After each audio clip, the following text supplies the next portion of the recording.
Children, today we will study about the silent feature of mixed economy. We have just discussed about the meaning of the mixed economy, and you just understood the things what you mean by mixed economy. Mixed economy, under mixed economy, the socialistic and the capitalistic economies works together, and the good things are in the mixed economy and the bad elements are removed from the mixed economy of the capitalistic and the socialistic. So now today we will discuss about the features of the mixed economy.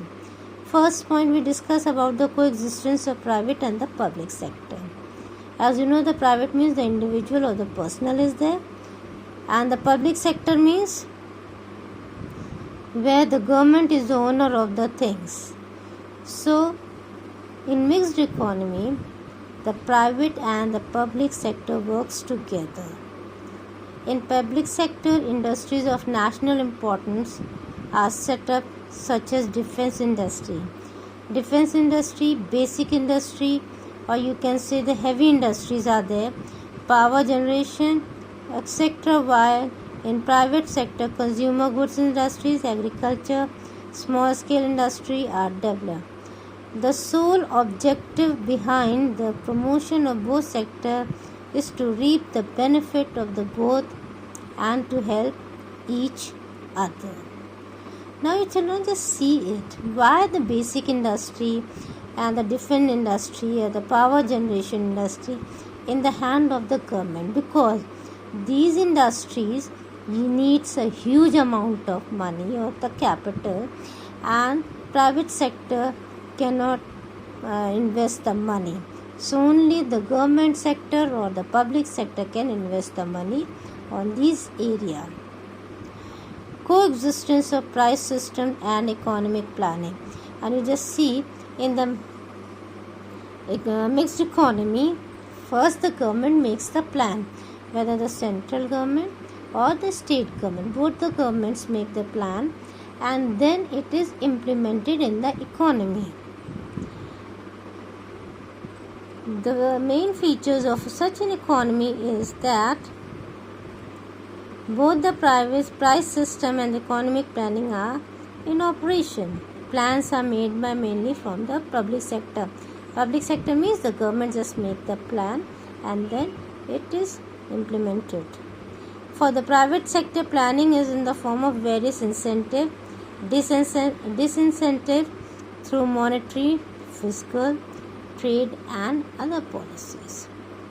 Such a planning is termed as planning by inducement. And what is the meaning of inducement? Mean lead someone to do something. Is it clear? And now you just see the sum of these restrictions is by the public sector in the private sector. And there is a fiscal policies are there, and the trade is there, how much the quantity, and the quotas are there, and the license are there. Later on we will study about them. There are some restrictions are by the government is there. So there on the private sector. Coexistence. Now we are coming to the third point, that is price control and rationing of consumer goods. As you know it, ration shops are there where you will get the reasonable price. Now you just see in the open market, suppose the sugar price is 38 rupees or 40 rupees is there, but in the ration shop you will get the maybe the 20 or 25 rupees, and same thing for the wheat, and mainly the wheat and the rice is there. So wheat suppose 7 or 8 rupees is there, and in the open market 29 or 30 rupees kg is there.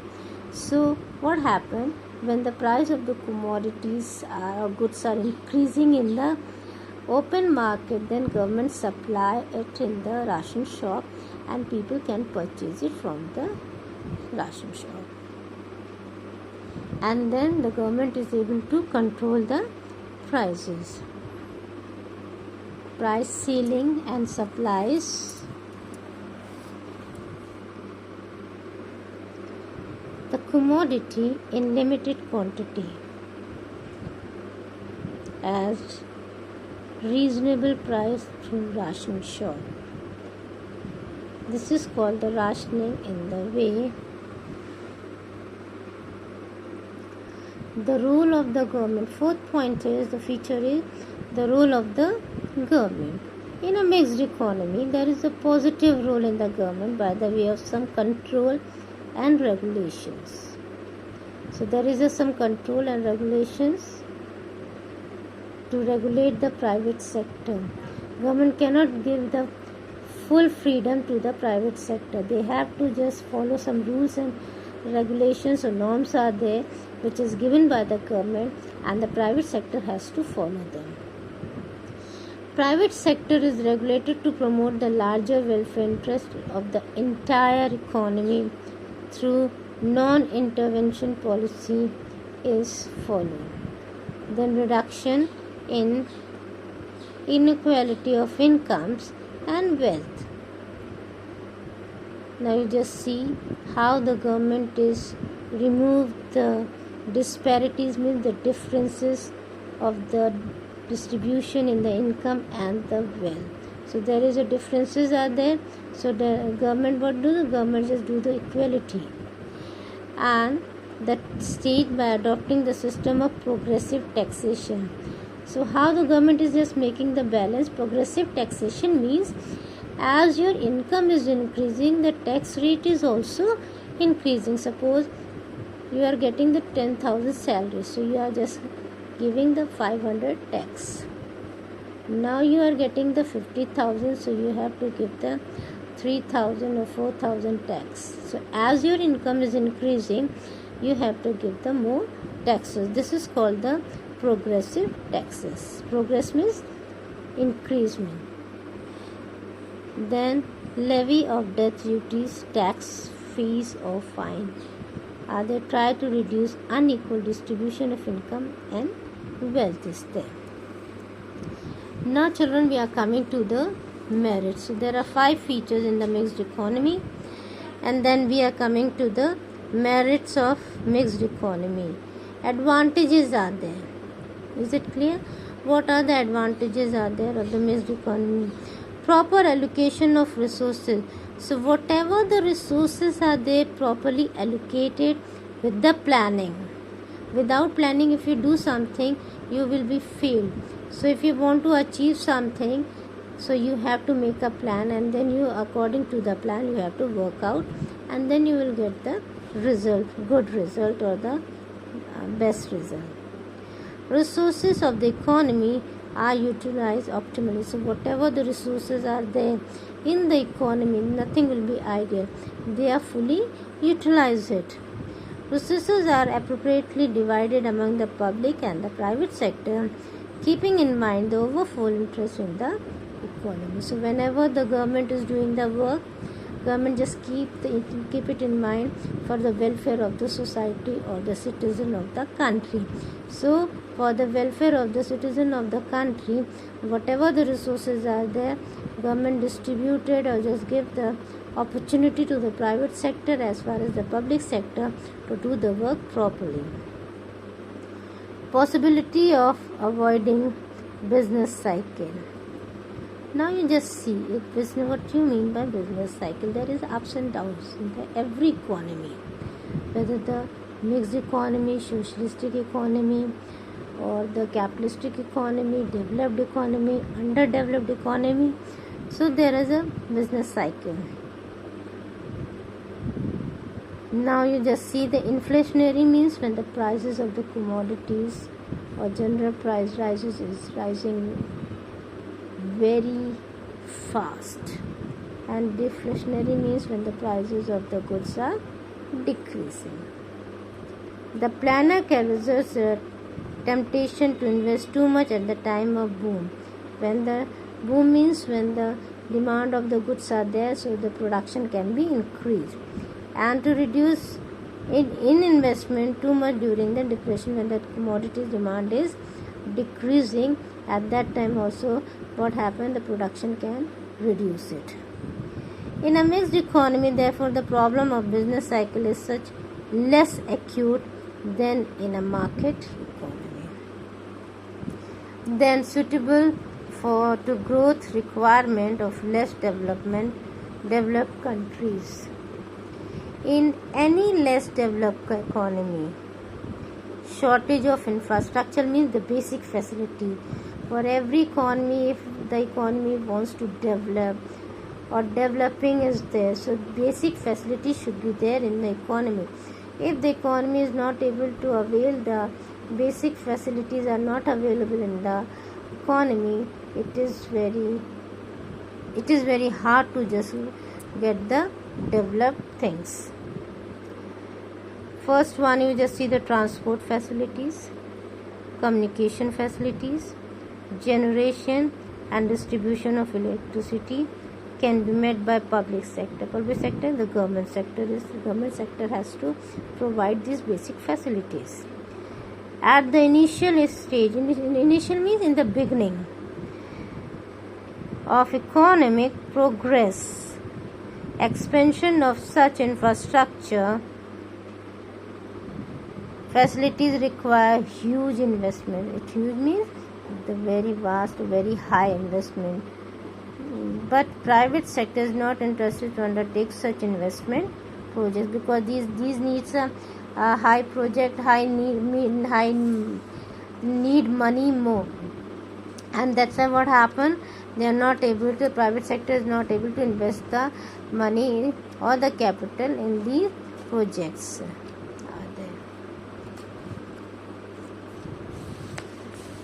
Now we are coming to but in the public sector does not have sufficient capital to develop all the sectors of the economy.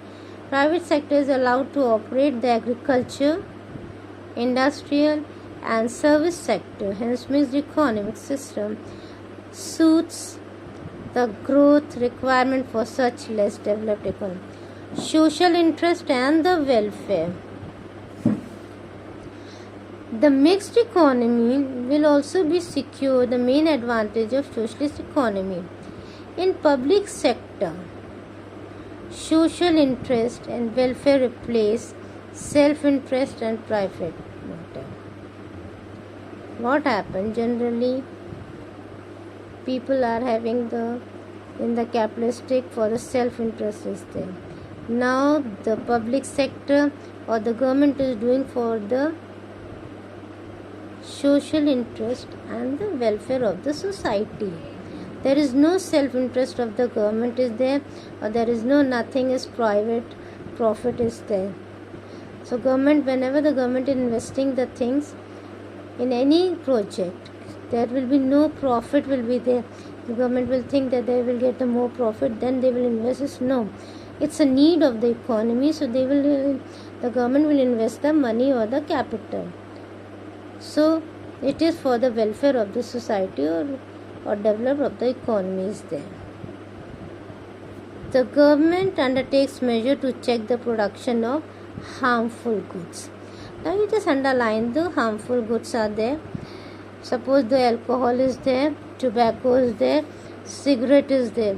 So government has to check the harmful because it is not good for the health, human health. And you just see when you just see the cigarette pack or you just see the alcohol which is in cigarette pack, it is mentioned the injurious to health. So there is a government is just saying that it's your wish you are taking, but it is not good for the health. So now you have to just decide whether you want or whether you don't want. So government has to just check about the harmful goods which are not needed in the economy. Good compromises between the capitalism and socialism. Government. In mixed economy, the private sector is encouraged to come forward, but the government does not allow the private sector to exploit market forces to create conditions conducive to maximizes their personal gain. Hence, it is a good compromise between the capitalism and socialism. So, there is a compromise between the private sector and the public sector. How do they work together? Then balanced growth is there. Now you just see the private sector will invest the things or establish the industry where they are getting the more profit. But the public sector, when they invest the money or the capital, they will just see the remote areas or the backward regions are, they should also develop. So that's why the balanced growth will be there. The private sector will do their work and the government sector will do their work. So there is a balanced growth in the economy. Then flexible is there. Flexible means flexibility is there. Under mixed economy, the role of public and the private sector is well defined, but the government can change its decision according to the need of the country. So if the government wishes to change certain industry from private sector to public sector or vice versa, it can easily be changed at the time. Hence, economy has the quality of a flexibility. If so, there is any problem is there in the economy, suppose the war is there or the natural calamities are there, and the government is thinking that this should be in the government sector or the private sector, so they can change it. So there is a flexibility in the economy.